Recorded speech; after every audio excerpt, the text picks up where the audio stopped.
Okay, so Bismillah ar-Rahman ar-Rahim.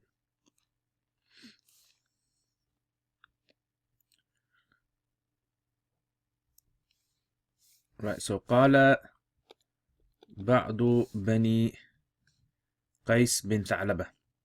Okay, so قال بعض بني قيس بن ثعلبة.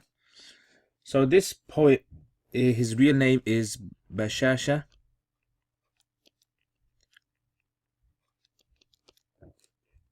bin Hazan. Bashasha bin Hazan Nahshali. Bashasha bin Hazan al-Nahshali. Okay, now we don't really know much about this poem. Yeah. However, it seems as though he's talking to a woman that he really liked, and her name is Salma. And at the same time, he was praising his own community. Yeah, so he was talking about his own community, the bravery of his community, and how amazing they were. This is part of the Hamasa series. Okay, so this is from the Basit. Okay, Basit, which is on the pattern of Mustaf'ilun. Mustaf'ilun fa'ilun. Mustaf'ilun fa'ilun. Mustaf'ilun fa'ilun. Yeah, Mustaf'ilun fa'ilun. So here goes. Inna muhay mustaf'ilun yukaya fa'ilun salma fahay mustaf'ilun yina fa'ilun wa in saqayti mustaf'ilun kiramin nasifas قينا وإن دعوتي إلى جل ومكر متن يوما سرى تكرام ناس فدعينا إن بني مستفعل نحشل فاعل لا ندعي مستفعل لأبي فاعل عنه ولا مستفعل هو بالأب فاعل هو بالفاعل أبنائي مستفعل يشرينا إن تبتدر مستفعل غاية فاعل يوما لمك مستفعل رمى فاعل تلقى السوى مستفعل بق من فاعل نا والمصل مستفعل لينا. Okay, so it goes like that. So I don't want to take too much time because then we won't be able to cover everything. So this pattern is a bit funny. It's mustaf'ilun fa'ilun. Now, if you notice the way I was pronouncing it, it doesn't really fit in fully. So when you study the wazn of share, yeah, the meters, then what you're going to realize is some of the meters have to be broken. So they're not complete. Yeah. So this is known as majzu, or this is known as deficient meters. So some of them have to be broken. So that's why the pattern doesn't come out that properly, and I can't seem to get like a flow to it. Okay, anyway, let's continue. So inna muhayyuka, this is from the word hayya.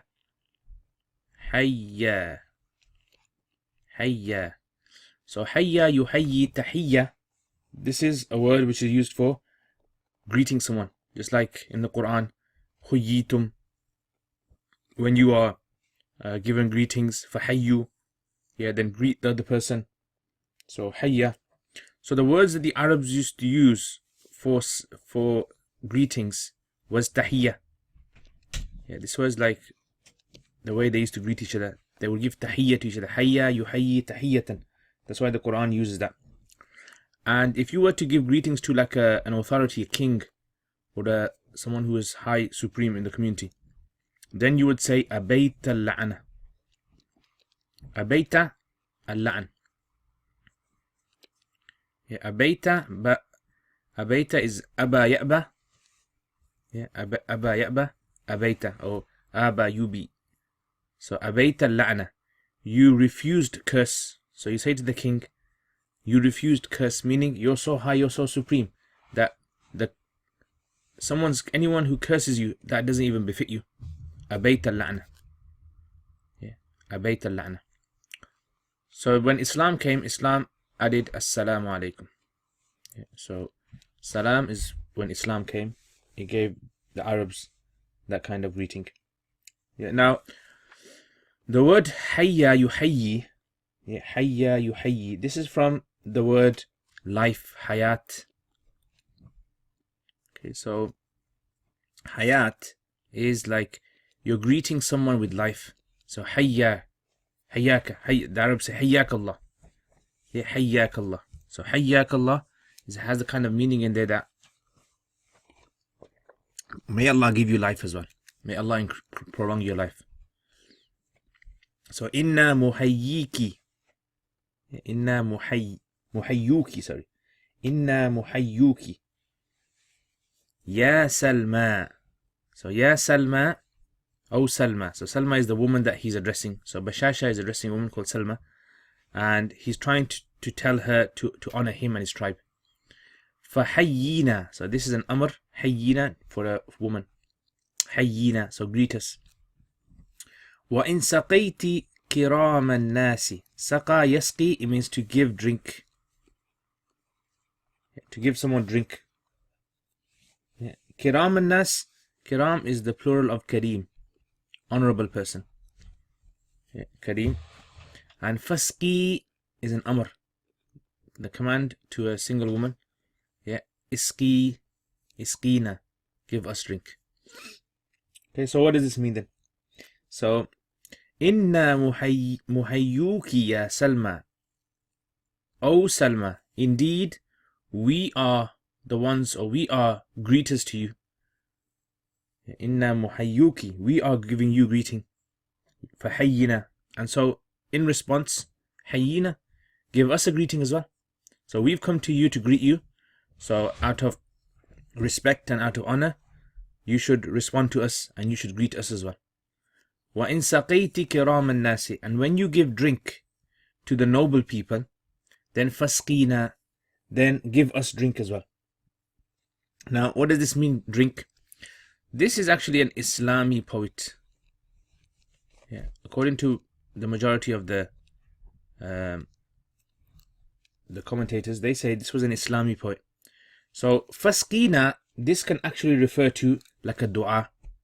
You know, the saqayti kiram al-nas, you made dua for them. Because they used to make a dua. Saqaq Allah. May Allah give you drink. In other words, in saqayti, when you make dua for noble people, then make dua for us as well. So some say it means this. Some say no, it doesn't mean that. What it means is that when you give drink to people, so you only give drink to people, right, when like a visitor comes down to your house. So when a visitor comes down to your house, then the first thing that you give them, the Arabs call this the nuzul. Yeah, the nuzul. Nuzul is like, you know, when someone comes to your front room or to your house and then you bring out the biscuits and the tea. So that first kind of refreshment that you give them is called a nuzul. So just like that, the Quran also talks about giving a drink as well. When you go Jannah, the Quran talks about giving a drink. So it was the Arab practice that people would be given a drink. So it wasn't there to satiate them. It was there to, you know, maybe they're tired, maybe they're exhausted, maybe, you know, just to start off, let's give them a drink. So in saqayti kiram al-nas. So in the Jahiliyyah days, they'd give them a drink of alcohol. And obviously Islam replaced that. So they'd replace it with another drink. Maybe with a drink made from dates, or with a drink that had some other thing in there as well. So inna muhayyiki ya Salma fahayyina. O Salma, we are giving you greetings. So greet us in return. And when you give drink to the noble people, then give us drink as well. Meaning, we are also noble. Just like you give the noble people drink, then also give us a drink as well. Yeah, everyone understand that? Okay, so inna harf mushabbaha bil fi'l. The ism is there. Muhayyuka is mudaf ilay, becomes the khabar. Ya Salma, ya is nida. Salma is munada. Fahayyina, so fa is jawab. Hayyina is amr. Na is maful bihi. وإن سقيت كرام الناس إن الشرط. سقيت is فعل فاعل. كرام الناس مضاف إليه becomes the مفعول به. And فسقينا fa is جزاء. اسقينا becomes أمر plus مفعول به. Yeah, and that's it. Okay, so next. وإن دعوت إلى جلة.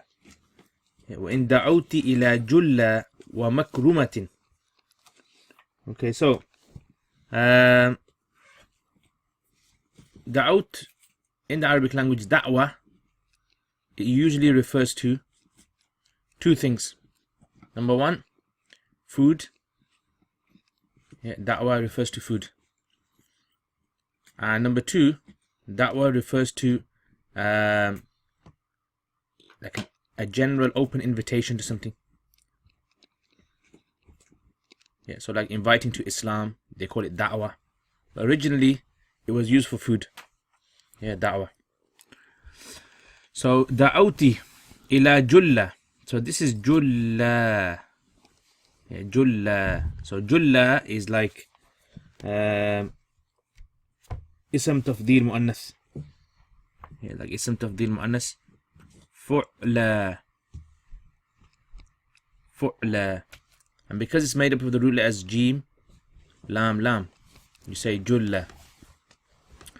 And jalal, it means something which is magnificent, great, overwhelming, jalil.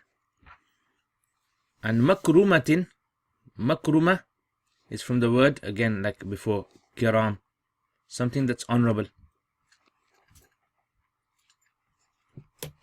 Some sort of honorable action. So, وَإِن دَعَوْتِ إِلَى جُلَّ وَمَكْرُمَةٍ. So, جُلَّ وَمَكْرُمَةٍ. Now, what is this referring to? I'm going to talk about that in a bit. يوما, one day, مفعول فيه, surata.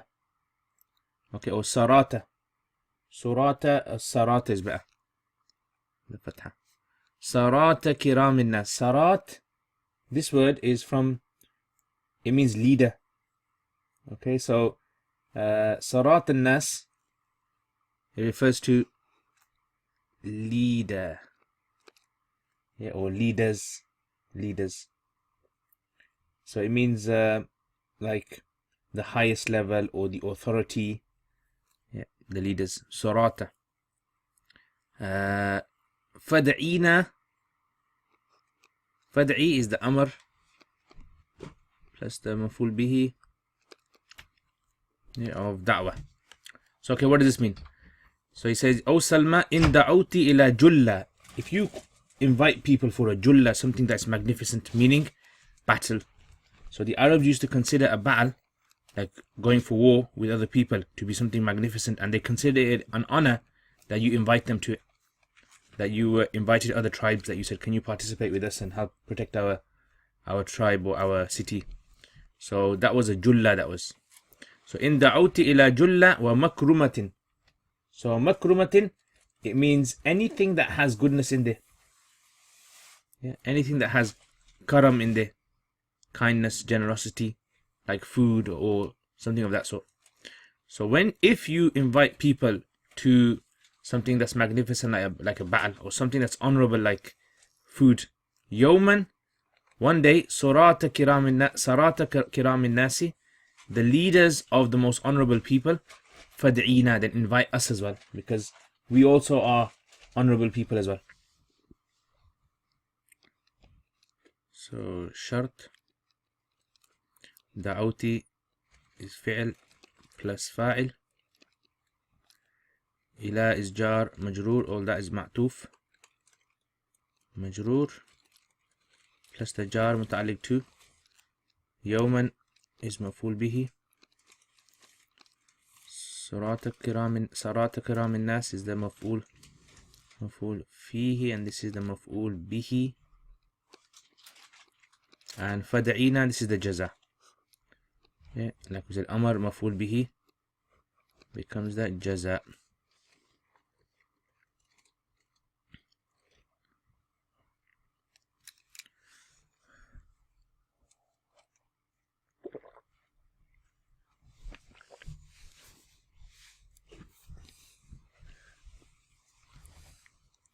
Okay. Yep. Yeah. So ajla is the masculine. Ajla is the masculine. Or ajlal, sorry. Ajlal is the masculine. And julla is the feminine. Jalil. Yeah, Jalil means something that's mighty, overpowering, magnificent.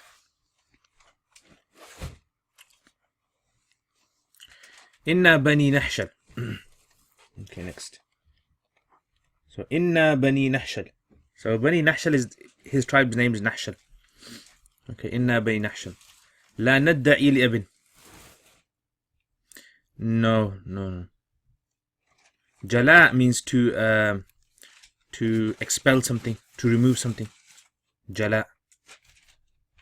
Okay, that means to expel. Okay, Inna bani nahshal la nadda'i li abin. Now this word idda'a, nadda'i, this is different from da'wa, although it's from the same root letters. Nadda'i, it means to claim, to make a claim. Yeah, idda'a yadda'i. Now this word idda'a, if idda'a is used with ila, it means to claim you're from a certain affiliation.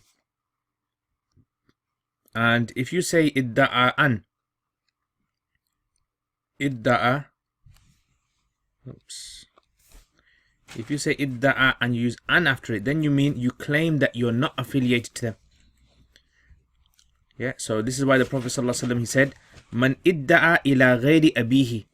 Whoever claims that his lineage, or he claims himself to someone other than his father, then he is not from amongst us. Yeah, so it's a serious crime in Islam to falsify or to fake your lineage. And idda'a an, it means to claim that you're not from a particular lineage or affiliation. So this is from the root word di'wa. Okay, di'wa. So in Arabic, depending on what kind of word you have, so like for example, if I say da'a yad'u, it all changes with the masdar I use. So if I use da'a yad'u du'a, it means to make dua, supplicate. If I say da'a yad'u da'wa, yeah, it means to invite. If I say da'a yad'u di'wa, it means to claim lineage. Yeah, to claim affiliation to lineage. So you have to remember the masdar changes everything. Okay, so nadda'i li abin anhu.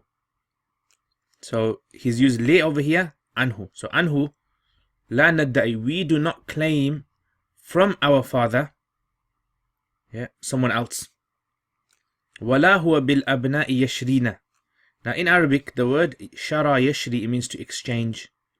That's why it's used for trading.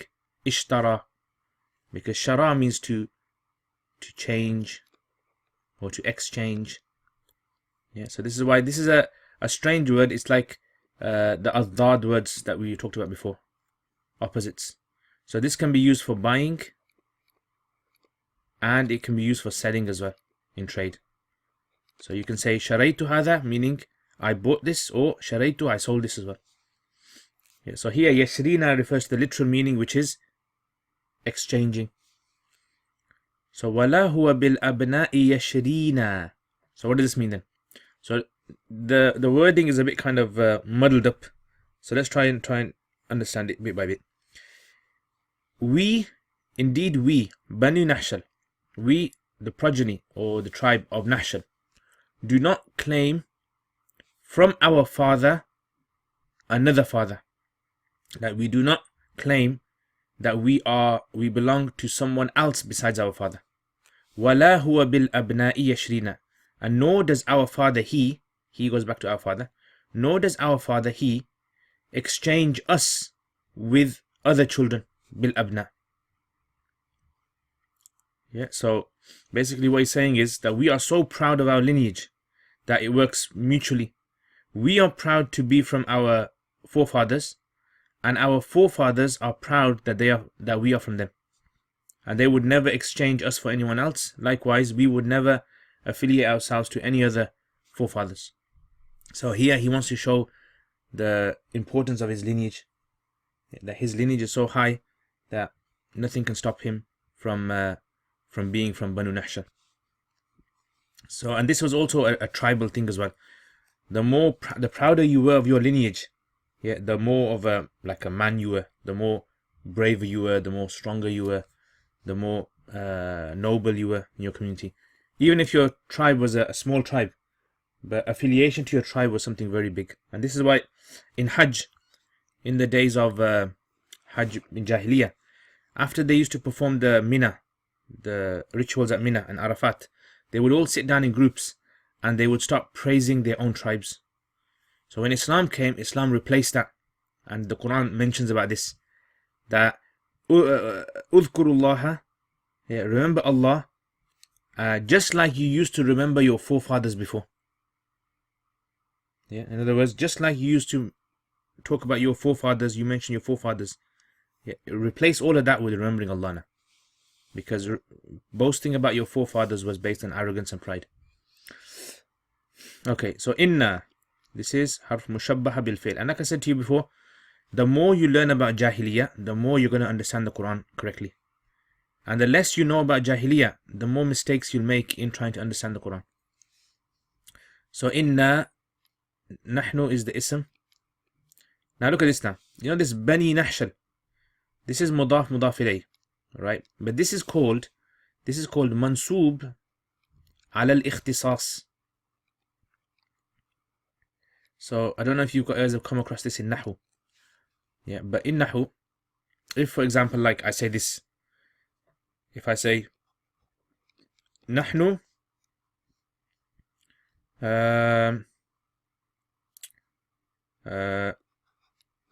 Jalisuna. Yeah, Nahnu is Mubtada, Jalisuna is the khabar. We are sitting down. Now what I can do is, if I wanna like praise my lineage or praise where I'm from or what I am, I add over here something called ikhtisas. Nahnu طلاب العلم. We, the students of knowledge, are sitting down. Yeah, so this is called ikhtisas. Yeah, ikhtisas. So it's mansoob, it's always mansoob. And it's like a kind of a sentence, or it's like a phrase between two connecting words. And it's usually like mubtada khabar. That's the mubtada, that's the khabar. But in between, you got this, and it's mansoob. So I could have just said, we are sitting down, but I wanted to show you guys that I'm a student of knowledge. And this is our position. Nahnu tullab al-ilm. We, the students of knowledge, are sitting down. And this comes in hadith quite frequently as well. Yeah, like for example, the Prophet ﷺ, he says, Nahnu ma'shar al-anbiya. La nurathu. Yeah, so Nahnu is the mubtada, La nurathu is the khabar, and ma'shar al-anbiya, we, the group of prophets, are not inherited. Yeah, in other words, we, the prophets, do not give inheritance to their offspring. Yeah, so this is called ikhtisas. So in Nahu, you'll come across this. So inna bani Nahshal, We, the Bani Nahshal, the children of Nahshal. لا ندعي. So لا ندعي is فعل فاعل. لأب is جار مجرور متعلق to لا ندعي. عنه is جار مجرور زوال متعلق له. واو is عطف. ولا هو. So هو is مبتدا. And بالأبناء جار مجرور. This is متعلق to يشرين. Okay. ولا هو يشرين بالأبناء. Yeah, and that's the خبر. فعل فاعل. Yeah. مفعول به يشرين. It becomes the خبر. Yeah, so indeed we, the tribe of Nahshal, do not claim someone else from our father as fathers. ولا هو, nor does he, our father, exchange us for other offspring.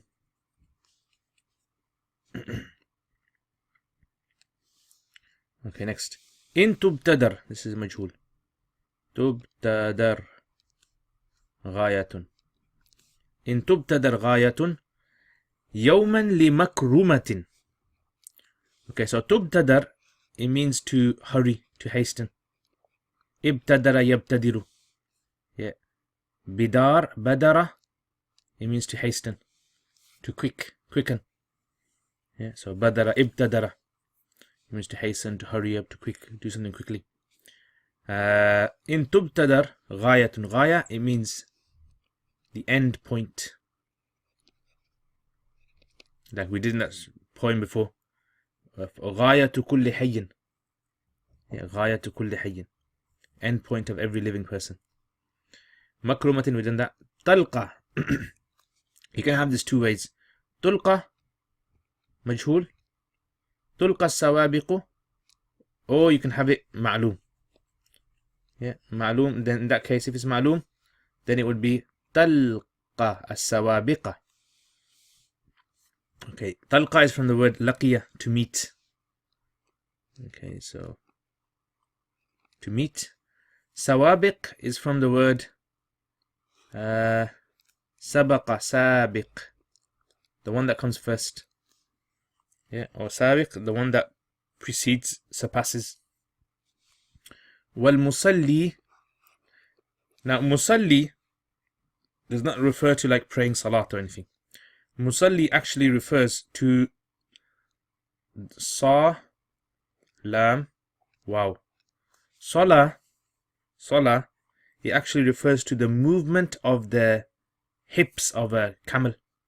So if you've ever seen a camel walk and the way its hips move, yeah, that's the movement of the hips. And that's why they say one of the reasons why salat is called salat is because there's a lot of hip movement in salat. Can't seem to write it. Yeah, but you got the idea. So the movement of the hips is called the salah. So the musalli is actually considered to be the one next to the hips. Now, what does this mean? So this requires you to understand the names of horses in a race. Yeah, so like I said to you before, Arabs have names for all sorts of things. So now I'm just going to give you the names of horses. So when horses race, right, around a track, yeah, this is called a majal, yeah, or a mizmar, a dimar. Yeah, this means like a race track. It can be circular, it can be a straight line as well, linear. Yeah, so now the horses are usually, there used to be like about 8 horses that used to race. So, okay, let's say this is the finish line now. This is finish. Horse number 1, its name is Sabiq or Mujalli. Mujalli.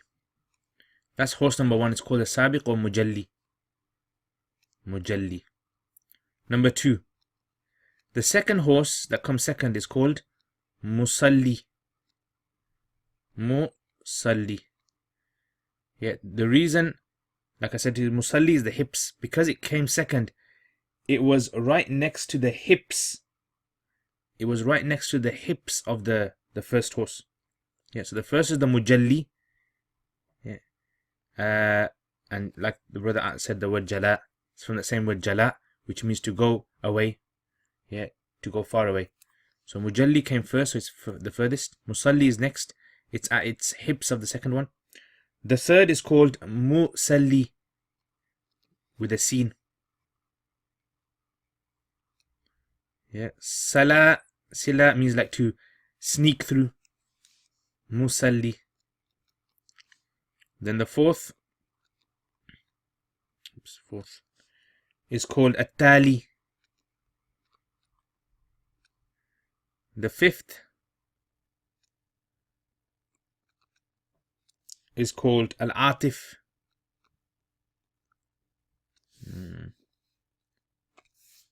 Al-Atif.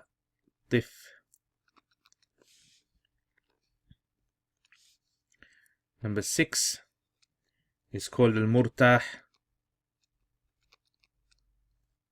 Number 7 is called Al-Mu'ammal. Al-Mu'ammal. Number 8 is called Al-Hadhi or Hizzi. Okay, so these are the names of the horses. Yeah, the order of horses that appear. Okay, so these are specific names that they had for the order of horses that used to be in a race. Yeah, so Sabiq, Musalli, Tali, Atif, Murtah, Mu'ammal. In terms of winning the race. Yeah, so if they said to you, oh, what number did your horse come in? Say, oh, my horse was Atif. So, oh, what did yours come in? Oh, mine was Musalli. Yeah, so that was, like, in English we say, oh, he was the runner-up. He came bronze. What was your horse in? Oh, he was bronze. He was silver. So we have different positions based on numbers and based on medals and all that. Yeah, but they used to have it based on names themselves.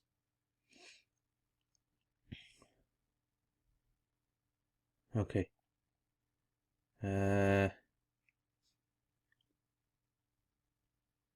Okay, number 8. And sometimes they'd have more than this as well. Okay, so I'll write down some more that they used to have. So sometimes they'd have like a 9. If they had a 9, they'd call the 9 one Al-Latim.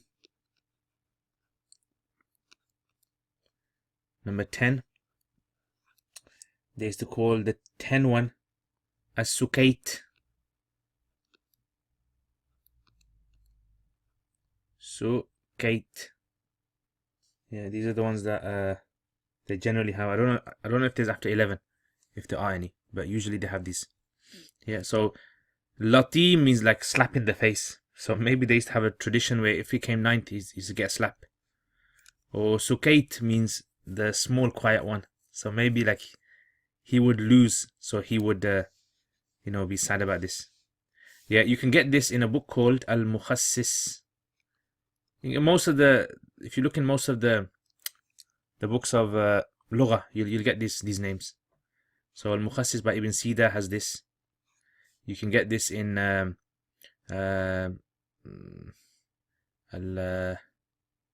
Taj al-Arus should have it as well. Taj al-Arus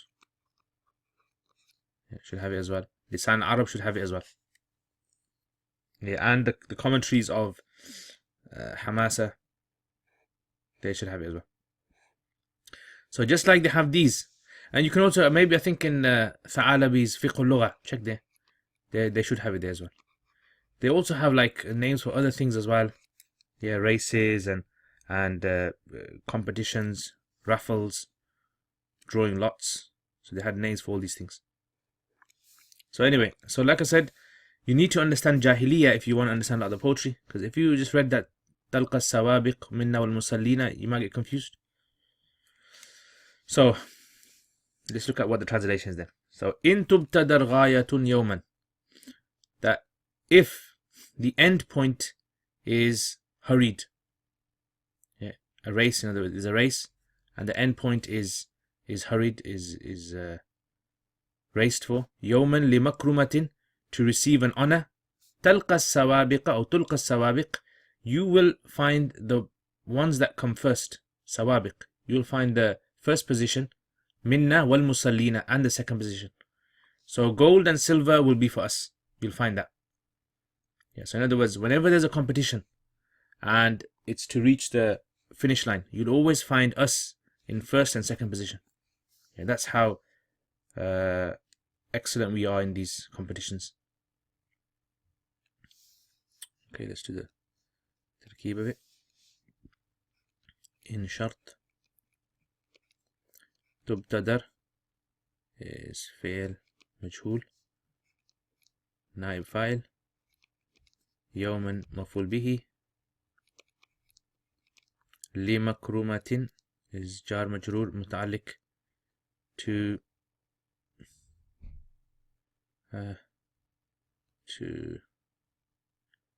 غاية or is متعلق to تبتدر لمكرمة.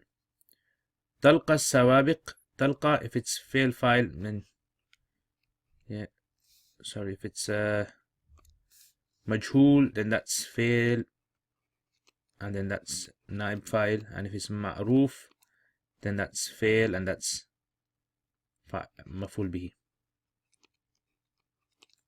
minna السوابق, تلقى السوابق minna, so minna is متعلق to تلقى. والمصلين, this is عطف معطوف عليه, not معطوف عليه, معطوف, and this is معطوف عليه. So both of them put together become the naib file. Okay, and if you notice musallina, yeah, the stretching of the alif, so that's for poetry purposes. Yeah, okay, we'll stop there inshallah. We have a little break inshallah. Yeah, champion and run up, excellent. Okay, next. So wow. Okay, those two. وَلَيْسَ يَهْلِكُ. يَهْلِكُ is used for destruction, to become destroyed. Yeah, destruction. يَهْلِكُ. هَلَكَ يَهْلِكُ. And it's used for death as well in the Arabic. Yeah. So halaka, it means to become destroyed. Sometimes halaka is like an awful death. So if the death was in an awful way, or if the death was in a way which wasn't like a normal way of dying, a really bad accident, they would say halaka.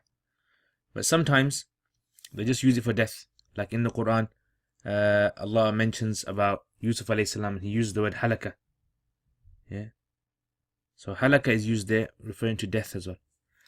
So ليس يهلك منا سيد. Sayyid is the leader. Yeah, and it's from the word sin, wow, dal, sud.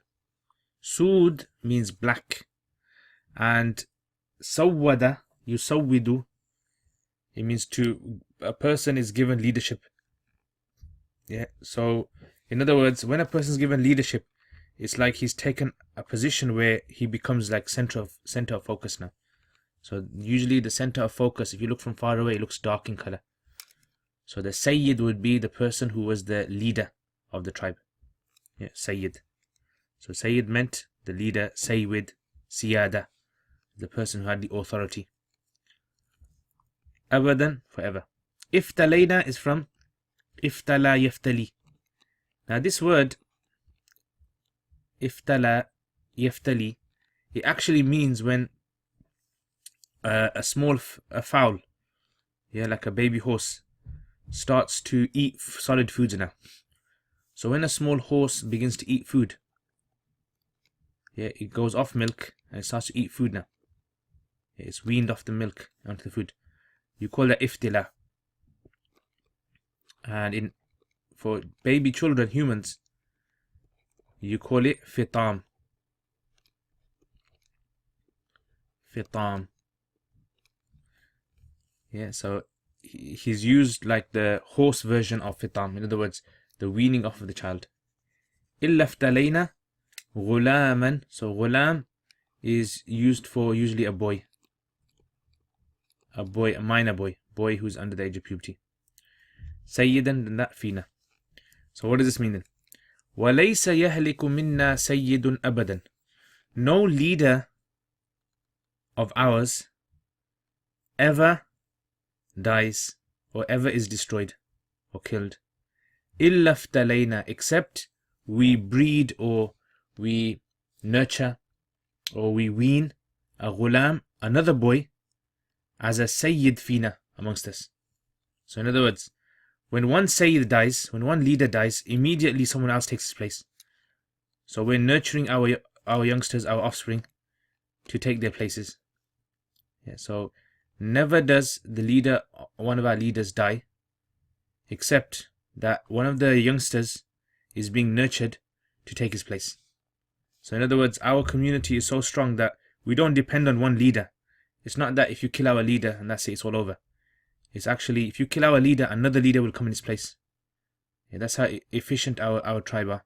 That even from a young age, that they are born leaders. Yeah, that we nurture them as leaders. Yeah, so it sounds a bit like, like the Spartans, that kind of thing. Yeah, that from a young age, they would nurture their children for battle and war and leadership. Yeah, it's like that. It was similar, tribal. That's how it was in the tribes. So, okay, wow is ataf for istinaf. Laysa is fi'l naqis. And yahliku minna sayyidun. So sayyidun would become the ism. And yahliku would become the khabar. Minna is muta'alliq to thabitan, which becomes the hal muqaddam of sayyid. Yeah, hal muqaddam of sayyid. Abadan maf'ul fihi.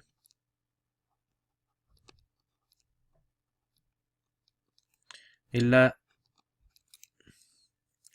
is istithna. Iftalayna is fi'l plus fa'il. غلاما is مفعول به.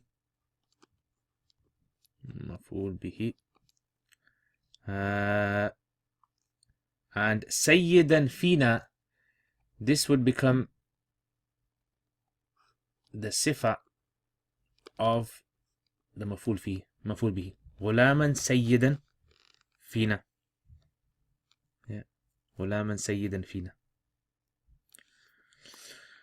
Okay, so like I said, translation is that a leader of ours never dies except that we replace a young boy who as a leader from amongst us.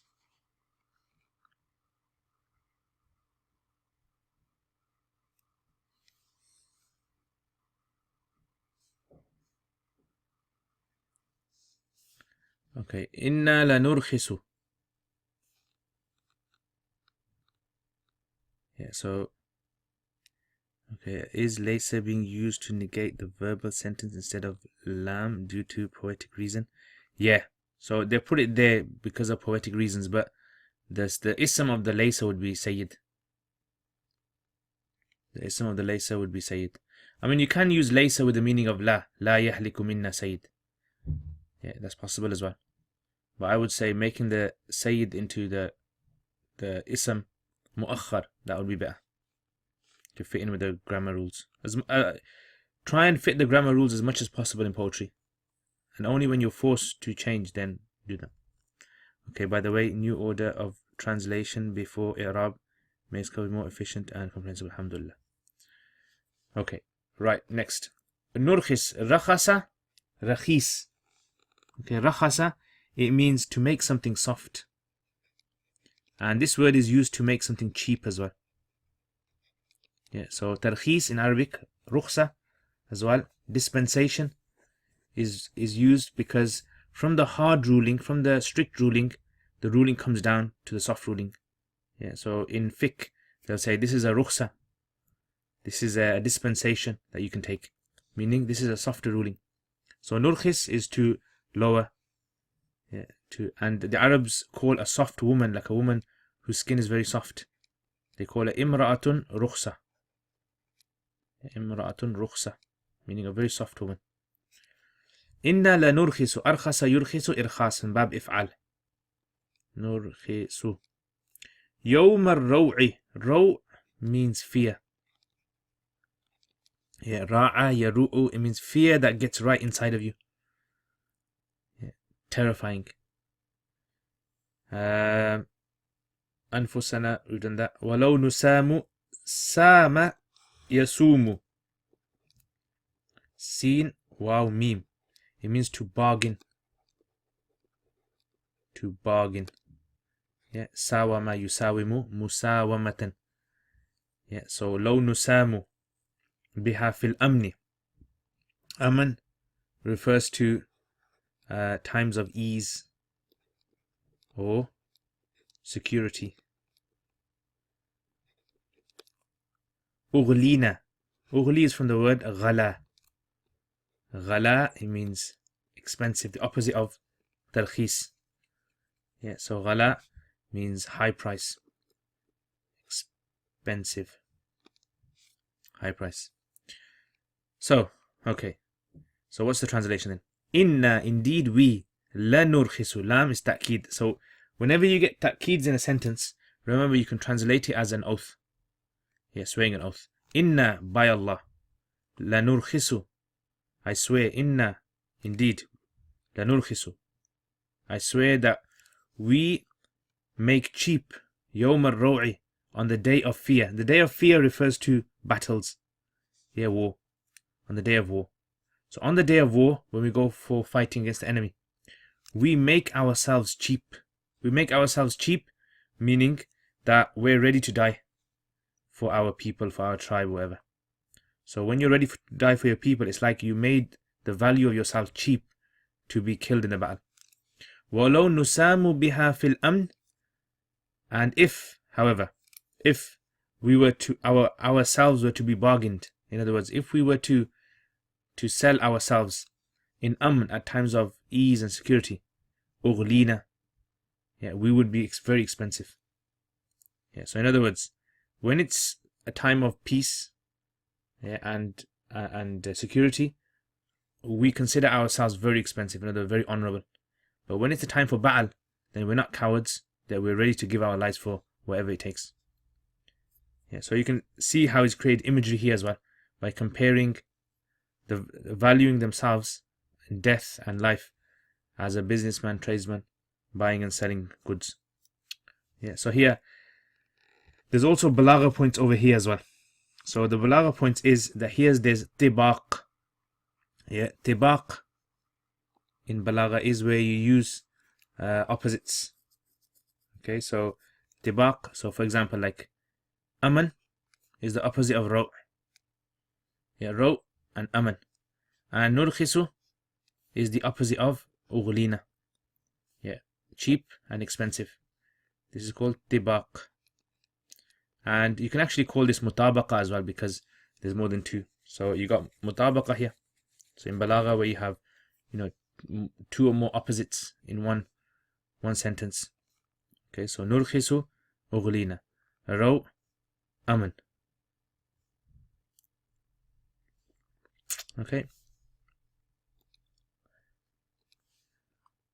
Okay, so inna harf mushabbah bil fi'l. The na is the ism. La nurkhisu is the fi'l plus fa'il. Yawm al-raw'i, this is maf'ul fihi. Anfusana, this is maf'ul bihi. Walau, this is shart. Nusamu, majhul, okay, fi'l majhul. Majhul. If we were to be valued, or if we were to be bargained, our rate was to be bargained. Majhul, naib, fa'il de. Biha muta'at nusam. Fil aman, muta'at nusam. Ughlina, or you can say aghlayna as well. So aghlina, aghlayna, both are fine. So ughlina would mean we are made expensive, and aghlayna, we make ourselves expensive. So aghlayna will become the fi'l plus naib fa'il if it's majhul, and that becomes the jaza.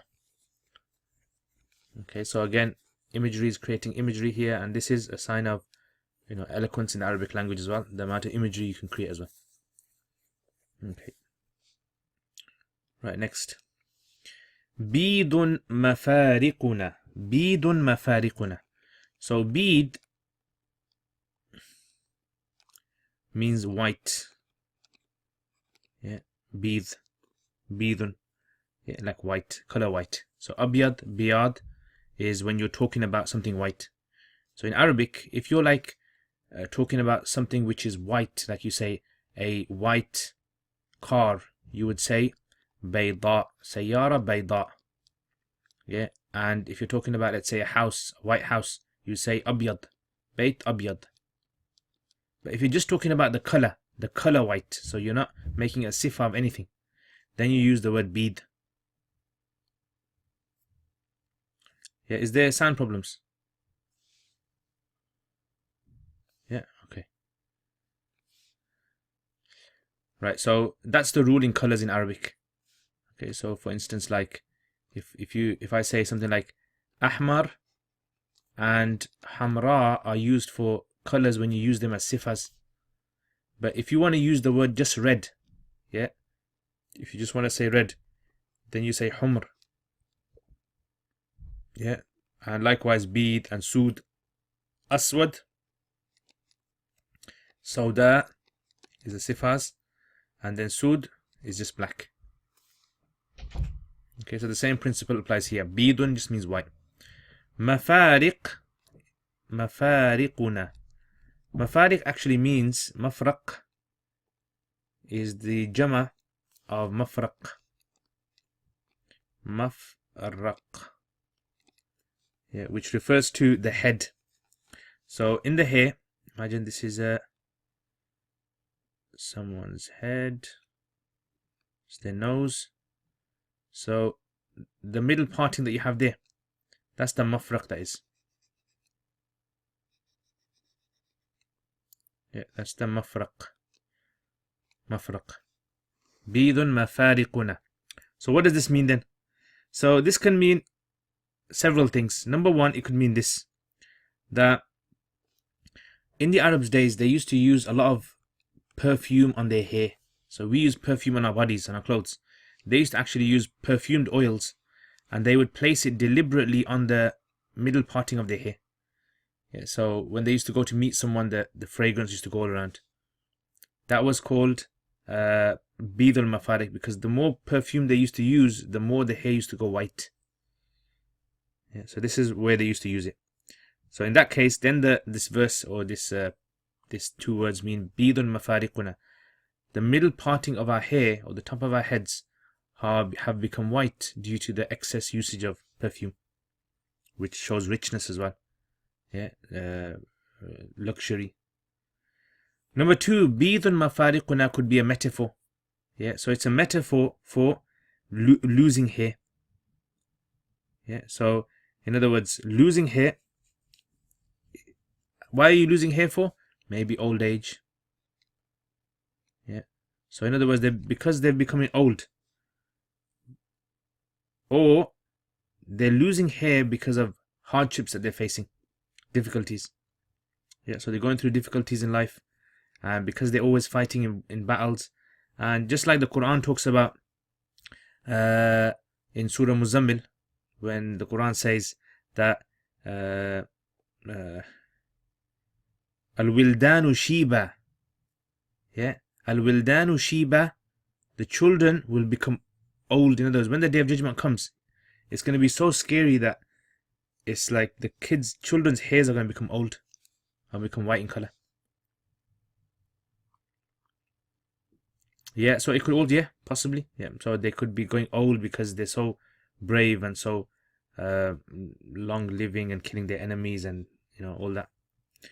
And also possibly it could be because you're wearing helmets a lot. So when you go for battle, because you have to wear a helmet, and wearing that helmet wears away your hair. I don't know how, but it just seems to wear away your hair. So they say bidun mafariquna. Yeah, bidun. So anyway, bidun mafariquna. Taghli marajiluna. So taghli marajiluna. Mirjal. Mirjal, it means a pot. Yeah, so a pot that you boil something in is called a mirjal. Yeah, taghli, ghala, yaghli. So over there we had aghla yughli, which means to make expensive. Ghala yaghli, it means to boil. Yeah, ghain, lam, ya. To make expensive. Yeah, ghala yaghli. So marajil is the jama of mirjal, which means a pot. Taghli marajiluna. So taghli marajiluna, this is a metaphor. Metaphor for like the condition of a person. So like they say about the Prophet ﷺ, that Aisha radiallahu anha say that in his chest I could hear even when he was asleep, I could hear this kind of bubbling sound that his chest would make, as though a pot was boiling with water. Yeah, so this is like maybe indication towards concern as well over here. Taghli marajiluna. So boiling, our mirjal, yeah, is boiling. Na'su bi amwalina. Na'su. Another possibility of taghli marajiluna means this as well. It's talking about generosity. So this is what we call kinaya. So in other words, it's like saying, at home, there's always something on the stove. Yeah, meaning I always have guests, so I always have to host my guests. So taghli marajiluna, our pots are always boiling. So literally it means pots, as in honor. So it could be that as well. Okay, next. Na'su bi amwalina. Na'su. So asa or asu, this refers to curing, to treat or cure. Yeah, to treat or cure. So na'su bi amwalina. And some say that na'su, it actually refers to being a role model. Like the word uswatun hasana, like the Prophet ﷺ is referred to as an uswatun hasana, role model. Yeah, uswa, it literally means a pillar that holds up a roof. So he was like the pillar that was holding up the whole community. So na'su bi amwalina. So in other words, with our wealth, we either treat, or with our wealth, we are role models for other people, that we spend in such a way that others watch us and they become inspired. Okay, athara aydina. Athar means the traces, the effects. So the word athar in Arabic means something that you left behind. Yeah, so left behind. So the traces that you leave behind are called the athars, athar. So athar, just like in the Quran when Allah talks about the athar and says that وَآثَارَهُمْ, نَكْتُبُ, that we will write down the things that they have put forward and their traces, what they've left behind in the world. Yeah, the legacy that they left behind. We're going to even write that for them in their good deeds. So athara aydina, the effects of our hands. So the effects of our hands, this they say refers to killing. So in other words, what he's saying here is this, that if we kill our enemy, we use our money to treat them. Yeah, so we are so honorable and so noble that when we kill an enemy, we won't just leave him there. We'll actually go and pay for his treatment. Use the money to pay for them. Yeah, athara. Or athara aydina could mean if we destroy something, like we destroyed houses or we destroyed land, then what we'll do, we'll use our money to become role models in helping them. Yeah, so let's look at the translation. So this is why the thing about poetry, when you study poetry, and an extension from that, Quran especially, is sometimes the words go so deep in what they're indicating towards that there's multiple meanings that you can take out of one verse. Yeah, so if a person's not used to studying a language at this level, then they lose so much richness in the Quran that it's just unbelievable. That people will just go over a verse and they've lost what the Quran is actually saying. So, Bidun mafariquna. Yeah, Bidun mafariquna. White is our hair, or the partings of our hair. Taghli marajiluna. Our pots are boiling. Na'su bi amwalina. We treat with our wealth. Athara aydina. The traces, that which has been left behind because of our hands. So helping their family after killing them. Yeah, helping the family, blood money as well. It can be used for that. The witnesses of our partings point to generosity. It could be generosity as well. That, these people are possibly, but that's a bit far. Either we take from they're showing their richness of how they live their lives. So in other words, usually what tends to happen is this, is that people who are very rich are very miserly, so they don't use their wealth on themselves. Yeah, so they don't use their wealth on themselves. So he's saying, look, we don't care about our wealth, we spend it on ourselves. At the same time, we also spend it on other people as well. Yeah, we host other people. If you take the meaning of taghli marajiluna to be pots, boiling pots on the stove. If you take bidun mafariquna to mean that we're growing old. Yeah, we've been doing this for so long. Yeah, this is a trait inside of us. And taghli marajiluna refers to the concern that they have inside their hearts for their community. Yeah, that their pots are boiling inside. Yeah, in other words, that these are people that have empathy with others, they sympathize with us. Yeah, then it can mean that as well. Yeah, two separate sentences. Yeah, bidun mafariquna. So bidun is it can be the khabar muqaddam, mafariquna is the mubtada. Yeah, taghli marajilna, separate. Excellent. Okay, so let's look at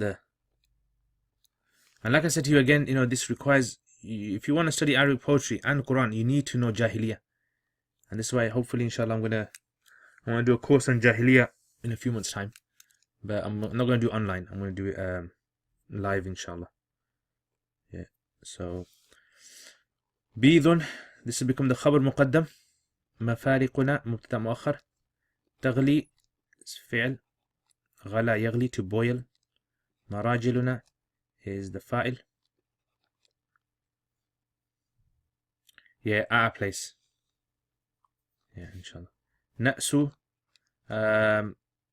fi'l plus fa'il. Yeah, and like I said, the word na'su uswa can also mean to treat as well. So the Prophet ﷺ being called a uswatun hasana can mean that the Prophet ﷺ was a treatment, a cure for everyone. Yeah, inshallah, I'll see if we can set up the online as well, hopefully. But the main is going to be, it's not going to be like this. I'm going to do it live. So na'su, so the Prophet ﷺ was a treatment for people, was a cure for people. Bi amwalina, with our wealth. Okay, so that becomes the jar majrur muta'alliq to na'su. Athara aydina, so athara aydina mudaf ilay becomes the maf'ul bihi. Okay, does he? Yeah, I don't know, but inshallah I'm gonna do one covering all of Jahiliyyah, as in the main things you need to know of how they used to live their lives, like what kind of clothes they used to wear, what kind of hairstyles they used to have, what kind of food they used to eat, what they used to do in their travel times, what kind of occupations they used to have, what was the currency that they used to use, what kind of government laws they used to have, what about the language as well they used to use, how they used to perceive each other, foreigners. Yeah, all these kind of things. I'm going to try and cover it. So at the end of it, people will know exactly, basically, what Jahiliyyah was before Islam. That it wasn't just like a dead desert dwellers that didn't have anything. It's actually, there was a big, a rich culture that they used to have. Yeah.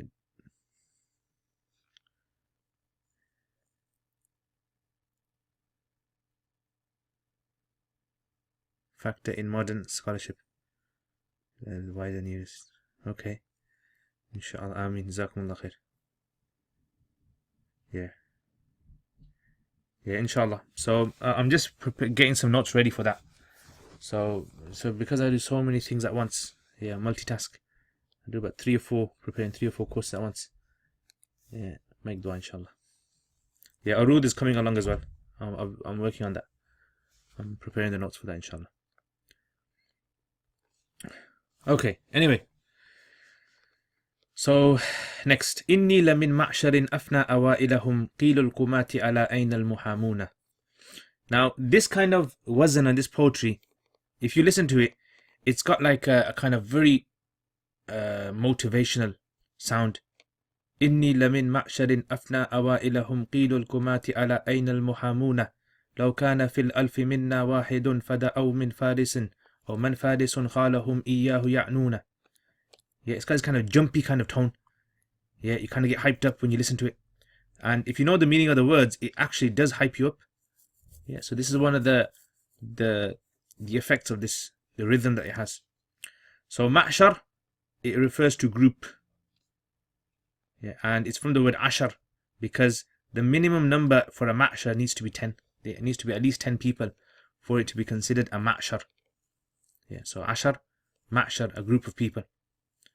And it's also possibly from the ashira as well. Ashira means the relatives. Ashira.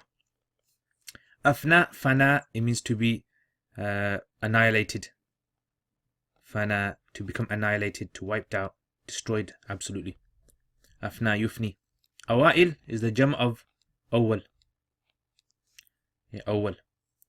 And al-kumat is the jam of kamin. Kami. Kami. Yeah, Kami means someone who is brave. Yeah, someone who is brave, like a warrior, soldier. Kumat is the plural. Ala, this is what we call harf tanbih. Yeah, so like in English we say oi, yo. Yeah, in Arabs they say ala. Ala, attention, attention. Al-muhamuna is from the word muhami, yeah, which literally means the protector, muhami. And this is why they call a lawyer nowadays in modern Arabic a muhami, yeah, a lawyer, because he protects his client. So muhamuna. Okay, so what does this mean? Inni lamin ma'sharin. Indeed I am from a group or a tribe. Afna awailahum. The early of them were annihilated with qil al-kumati. The statement of the kumat, of the warriors. Ala ayn al-muhamuna. Where are your protectors? Yeah, so in other words, what he's saying is this, that our forefathers were so brave, they've been wiped out. What has wiped them out? When the enemy used to call out, so when they used to all line up for battle, the enemy used to call out, they would say, where are your protectors? So our soldiers, our forefathers were so brave, they used to go forward to fight them. And that call of where are your soldiers wiped them out. Because whenever they were called, where are your soldiers, they would step forward and they would give their lives up. Yeah, I mean, they would fight for their community. Yeah, so inni lamin ma'sharin. Indeed, I am from a tribe, or I am from a group who are so brave that the saying of the warriors, the saying of the enemy, in other words, the saying of the soldiers, that Ayn al-muhamuna, where are your protectors, where are the protectors, that afna awailahum, that wiped them out. Yeah, so our forefathers are so brave that they were wiped out simply because they answered to the soldiers saying that who's going to fight us. So again, he's showing bravery here. Yeah, that this isn't just, we're not just like this. This is in our lineage, this runs in our blood. Our forefathers were like this as well. Yeah, nothing would stop them from fighting. So inni, and this is also a sign, if you look in the hadith of Ka'b al-Ashraf, yeah, where that famous Jew in Medina who was an enemy to Islam, who was causing lots of problems, and the Prophet ﷺ sent someone to him. And he had a famous statement which he said, at night time someone knocked on the door, Muhammad bin Maslama. And so his wife said, look, don't go. It sounds as though someone has come to kill you. Yeah, she got scared, middle of the night, someone knocking on your door. So he said that no, he said, I am an honorable man. And he says, if honorable men are invited for a duel, even if it's in the middle of the night, they respond. Yeah, so he was showing his bravery. So inni harf mushabbaha bil fi'l. Ana is the ism. Okay.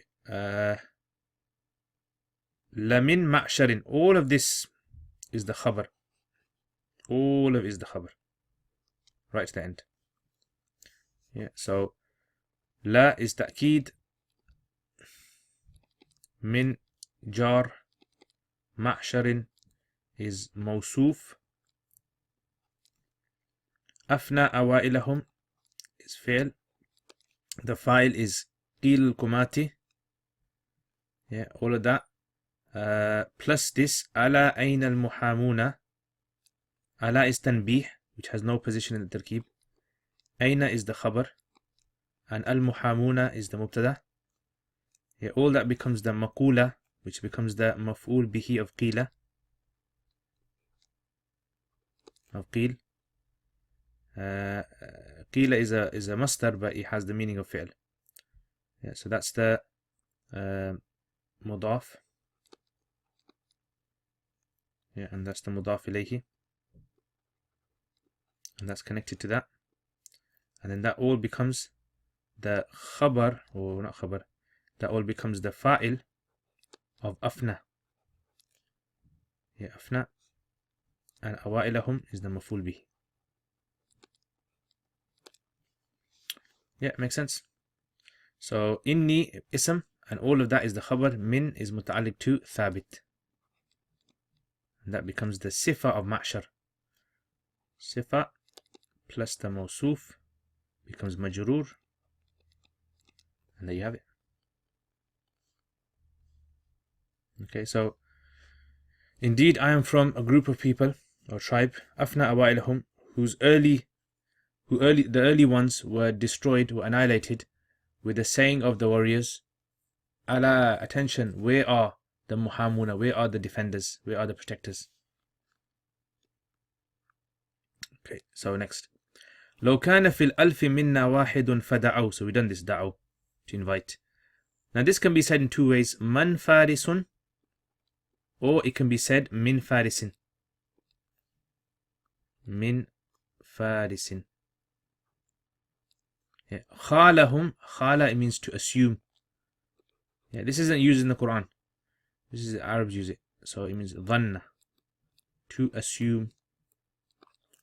Ya'nuna, ya'nu, ya'ni, it's from the word ya'ni, which means to be concerned about.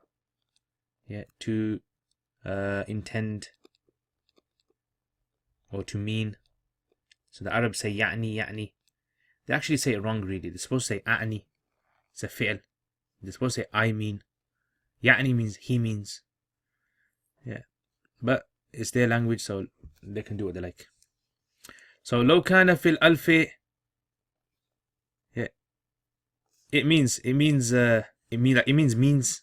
what I mean. And you say, oh sorry, أعني, I mean. Yeah, I mean. Yeah, that's how you're supposed to say it. So, you know, when you're speaking to someone and they don't understand what you're saying, and you go, أعني, what I mean is this. Okay, so لو كان في الألف منا واحد.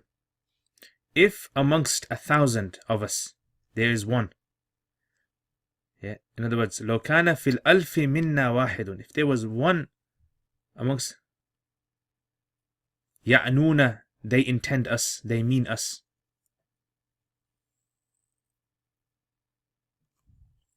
Yeah, يعنون means they mean. يعنون, يعنون, يعنون. So that na is not we. That ya'nuna is, the alif is stretched. So it's, in fact, it's like this. Ya'ni, ya'niyani, ya'nuna. Ya'nuna. Yeah, ya'nuna. So, لو كان في الألف منا واحد فدعوا من فارس خالهم إياه يعنون. So amongst us, if there was amongst 1,000, لو كان في الألف منا واحد. So amongst 1,000, from amongst us, if there was only one person, فَدَعَوْا, and this group of people, there's 1,000 of them, and there was, on the other side, there's one of us. And they called, and they said, Man Farisun, who is the Faris? Who is the soldier? Faris literally means the horse rider. Who is the horse rider? In other words, who's going to fight us? Khalahum, he, this one guy, assumed them that they were calling him. Yeah, so in other words, our soldiers are so brave, even if they were alone, and the enemy was to call out, who's the brave one? Who's the soldier? Who's the Faris? He would think that they're calling him, they're referring to him.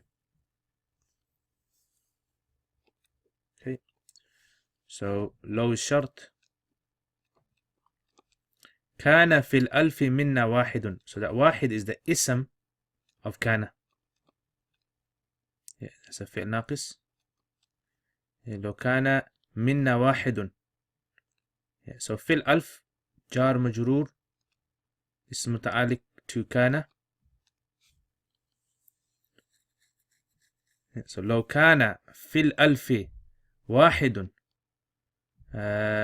منا واحد في الألف. So منا, this is متعلق to ثابتا, which becomes the حال مقدم of واحد. ثابتا, the حال مقدم of واحد.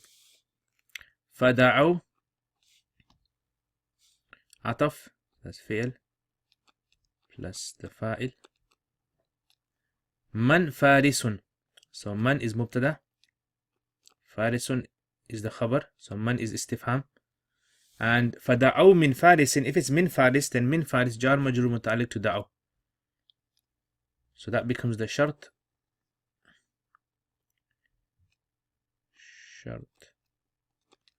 And خالهم إياه يعنون.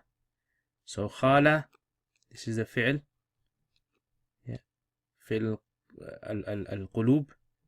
هم. This will become the, what we call the مفعول به أول. And يعنون إياه is the مفعول به of يعنون, and that becomes the fi'l file, and that becomes the second مفعول of خالة. Yeah, so يعنون إياه. So إياه, by bringing the إياه forward, it's given it the meaning of exclusivity. Yeah, exclusiveness. Yeah, so إياه, they mean only him. Only him they mean. Just like إياك, إياك in the Surah Fatiha. You understand that? So لو كان في الألف منا واحد. From amongst us, if there was only one amongst 1,000, amongst 1,000 of the enemy. فدعوا, and they called, Man Farisun, who is the Faris? خالهم, he, that one man, that one of our soldiers, would assume, would think that him and only him are they referring to, are they intending. So that's how brave our soldiers are, that they always think they're the ones who need to go and fight. Okay, إذا الكمات, we talked about kumat. تنحى, تنحى, it means to step aside.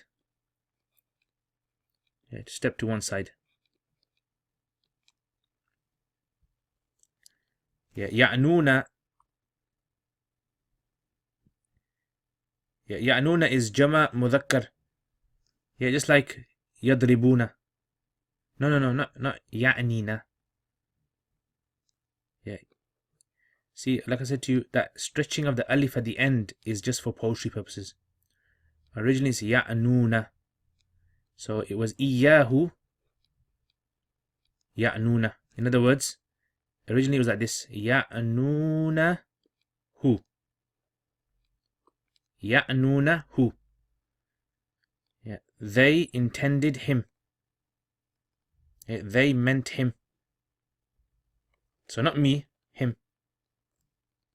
So that alif at the end of يعنون, that alif is just extra.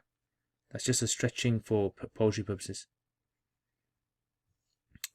Okay, so إذا الكمات تنحوا. تنحوا means to step aside. أن يصيبهم, يصيب came before, to be afflicted. حد الذبات. So حد الذبات, it means the blade the edge. Had means the edge of the blade.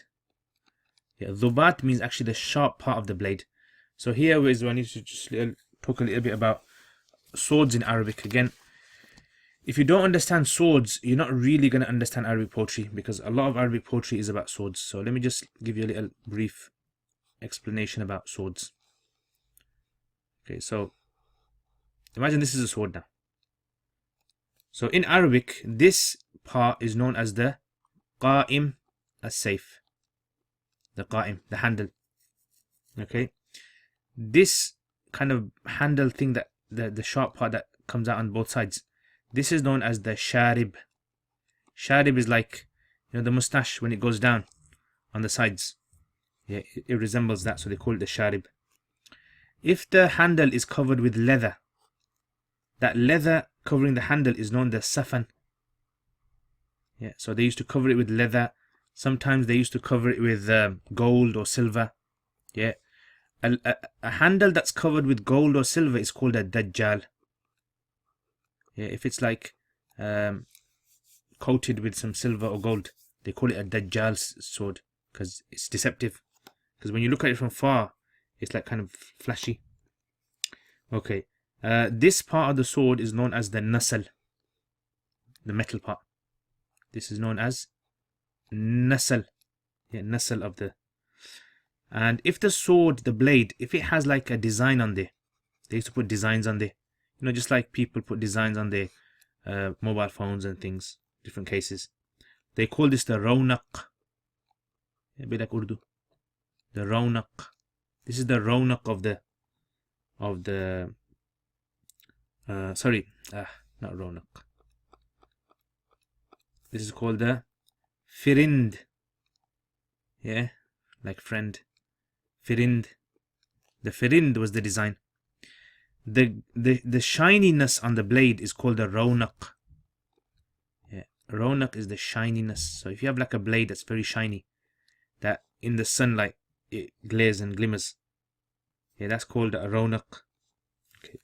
Now, this part of the blade, you know, like when you have a knife on one side, it's sharp. That sharp part of the blade, that's called the dubat. The dubat, that is. Yeah, duba. Yeah, the sharp part of the blade. And the thickness of the blade, yeah, this is known as the safha. The safhatul nasal. Yeah, safha. And then the sheath that you place the blade in. Yeah, the sheath that you place the blade in. This is known as a jafan or a ghimd. They call this the jafan, or they call this the ghimd. Okay, so now based on the different designs of swords, the types of swords, the Arabs have various names for them. Okay, so they've got a whole load of names for types of swords out there. So let me just mention to you some of these types of swords, so you at least get an idea of what kind of swords the Arabs used to have. So okay, so let me just write it over here. Okay, so the word safe actually means something that destroys. Yeah, safe, it means to destroy. That literally means that. That's why they call the sword the destroyer, the safe. A samsam sword, samsam, is a sword that doesn't bend. So when you use it a lot, it's very firm and stiff. Yeah. A bariqa sword, bariqa, is a sword that shines in sunlight. Yeah, so it's got a glare, shine, it can blind people. A dhaliq sword is a sword which comes out of the sheath easy. Yeah, so if you can draw your sword very easily, you call that sword a dhaliq, because obviously if it comes out it's very stiff, then that's not really good. Yeah, so a dhaliq sword. A mushammal. Mushammal. Okay, this is a sword which is small, a small size sword. Okay, a safiha. Safiha. This is known as a sword with a big blade. So you know those kind of ones that you see on cartoons where they saw the Arabs, like olden days, Aladdin or something, and they have a big blade sword. That's a safiha, that is. Okay, a da'ir is a sword that's been used a lot. An old sword. Yeah, and more. This is just a few. There's like hundreds of names for swords that they have. Yeah, and generally swords were something expensive. They were actually imported. Yeah, that's why you have the Yamani sword, the Yemeni sword, the Hindi sword, the Indian sword, the Zulfiqar sword with the two like a snake tongue sword. Yeah, so swords were something very important in them days, very expensive, and people would spend a lot on their swords. So anyway, so let's look at what this means then. إذا الكمات تنحوا أن يصيبهم حد الذبات وصلناها بأيدينا. So حد الذبات means the edge of the blade, ذبات. So it means this. إذا الكمات, when the soldiers تنحوا, when normal brave soldiers step aside, and so that the edge of the blade doesn't hit them. وصلناها بأيدينا, we reach the blade with our hands. In other words, we touch the blade with our hands. So normal soldiers, when they're scared and they step aside from a swooping sword, we actually grab the blade of that sword with our hands. That's how brave we are. Yeah, showing the bravery. So إذا, this is shart. كمات مبتدا. Actually, you don't call this mubtada, like I told you before. Yeah, this is a fa'il, and the fi'l is hidden, because after idha you have to have a fi'l. So the hidden fi'l here, sorry, not fa'il, maf'ul bihi. Maf'ul bihi. So the hidden fi'l here is tanahaw. Yeah. Tanahaw, this is fi'l plus fa'il. An yusibahum. So here you have a hidden makhafata, out of fear, and this comes in the Quran quite a lot as well. Yeah, an yusibahum. So here you have makhafata, out of fear, mudaf, and an yusibahum, this becomes the jumla fi'liya khabariya, which is bita'wili masdar, and it becomes the mudaf ilayhi. In other words, when the soldiers, strong brave soldiers, step aside out of fear that the edge of the blade is going to hit them. Yeah, so haddu dhubat becomes the fa'il of yusibahum. So all of that. وصلناها بأيدينا. So وصلنا is fi'il plus the fa'il plus the maf'ul bihi. And بأيدينا is وصلنا. Yeah, so that's the tarkib of that. So remember this makhafata. Yeah, so otherwise if you don't know this, you'll make a mistake in translation. So makhafata, out of fear, and yusibahum haddu dhubat. Okay, next. Okay, ولا تراهم وإن جلت مصيبتهم. So جلت, like we said before, julla, something that becomes magnificent, something that becomes overwhelming. Musibatuhum, musiba means affliction. Ma'al bukat is the jam of baki, one who cries. Man mata yabkuna. So what does this mean? Wala tarahum, and you will not see them, meaning you will not see our soldiers. Wa in jallat musibatuhum, even if the in here is called in wasliya, which in English you translate as even if. And you will not see them even if their problem or their musiba, their affliction, becomes immense, becomes overwhelming. You will never see them ma'al bukati, with the crying ones, ala man mata yabkuna, crying over the ones who have died. In other words, our men are so brave that they'll never shed a tear. It doesn't matter how bad the situation becomes.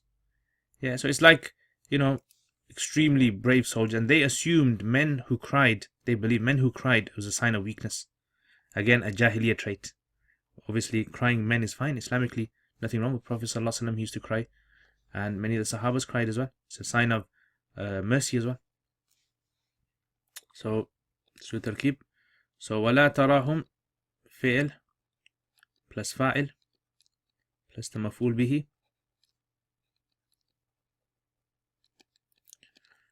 وإن جلت is فعل, مصيبتهم is the fa'il. مع البكات, so مع البكات is مضاف إليه, ظرف. And يبكون is the fi'l and plus the fa'il. And على من مات, all that jar, موصول, sila, متعلق to يبكون. Yeah, so مع البكات يبكون على من مات, and this ظرف is متعلق to يبكون as well.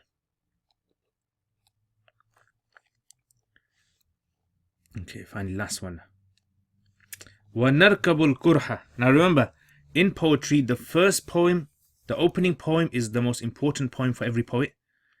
And the last poem is also the important poem because he wants to kind of start it off with in an amazing way and finish it in an amazing way. So narkab, it means to ride.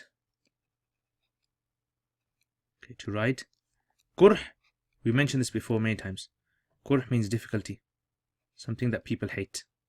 Something difficult that people hate. Faraja, it means an opening. Yeah, relief as well. It refers to relief. And hifaz, we mentioned this before as well. Yeah, hifaz, it means protecting your honor. To protect your honor, your lineage, your tribe. Protecting of the lineage. Wa asyafun, asyaf is a jama of sayf, sword. Tuwatina, wata yuwati, it means to agree, to conform. Yeah, muatat. Yeah, waw ta ya. Ta ya. Wata yuwati. It means to agree. Yuwafiqu, muwafaqa. So, what does it mean? وَنَرْكَبُ الْكُرْحِ, we ride, we mount difficulties. So, metaphorically. We get on top of difficulties, we ride them ahyanan sometimes. فَيَفْرُجُهُ عَنَّا, and so al-hifaz, protecting our honor and lineage, sometimes it gives us relief from that difficulty. And وَأَسْيَافٌ تُوَاتِينَ, our swords agree with us. Our swords, or the swords, or swords agree with us. So in other words, what he's saying is this. He's saying when we get into difficulties, what happens sometimes is this, is us protecting our tribe, our lineage, our honor. This is the thing that really helps us. This is the thing that gives us success. Not our swords. Our swords just agree with us, that's it. It's like the swords has nothing to do with us winning. It was just a coincidence that our swords agreed with us. So again, showing bravery that our swords are not the ones that win the battles, we're the ones that win the battles. Yeah, it's our honor, it's our aims and objectives that win the battles. Yeah, so it's like belittling the weapons to show that the weapons aren't the thing that really give us success, it's us. Yeah, like they say in English, what do they say? It's not the tools, it's the guy that is holding the tool, or something of that lines. Yeah, so the translation is, and we sometimes, ahyanan, we ride or we mount difficulties and hardships. فَيَفْرُجُهُ عَنَّا الْحِفَاظ. Hifaz, protecting our lineage and our honor, it gives relief to us. وَأَسْيَافٌ, and swords agree with us. So in other words, whenever we win a battle, the battle is not won because of the sword. That's just coincidence. that the swords seem to help us. It was in fact the protection of our lineage and our tribes. That was the reason why we won. Yeah, so this again, like I said, bravery to show that it's not our weapons, it's not that, it's us. So let's look at the tarkib then. So نركب فعل plus فاعل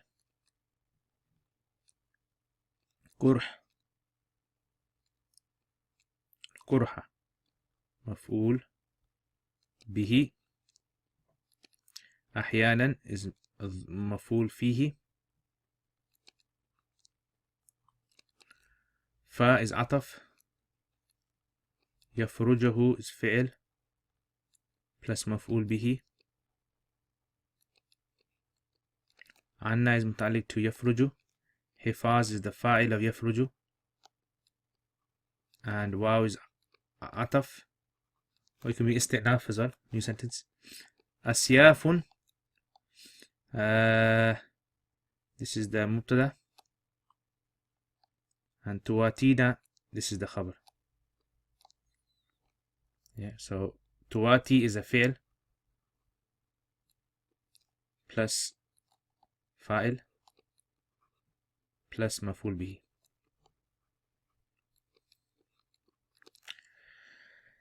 Yeah, makes sense, guys. So today the lesson went a bit long, but the poem was a bit deep. That's the only reason that I took a bit of time. So these kind of poems, you need to get yourself used to them. No pain, no gain, yeah?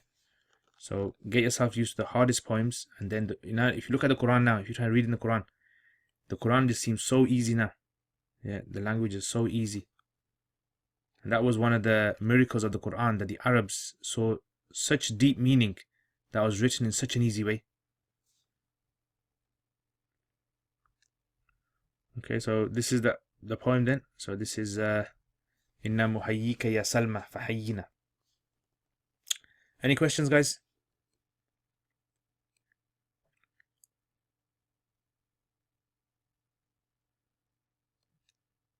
No? Jazakallah khair, guys. So hopefully only 2 more lessons left. We should be able to finish the rest of it, inshallah. And like I said, I'll keep you updated with the courses. Yeah, inshallah. No questions? Alright, guys, Jazakallah khair. And Ramiya duas. Assalamu alaikum wa rahmatullah.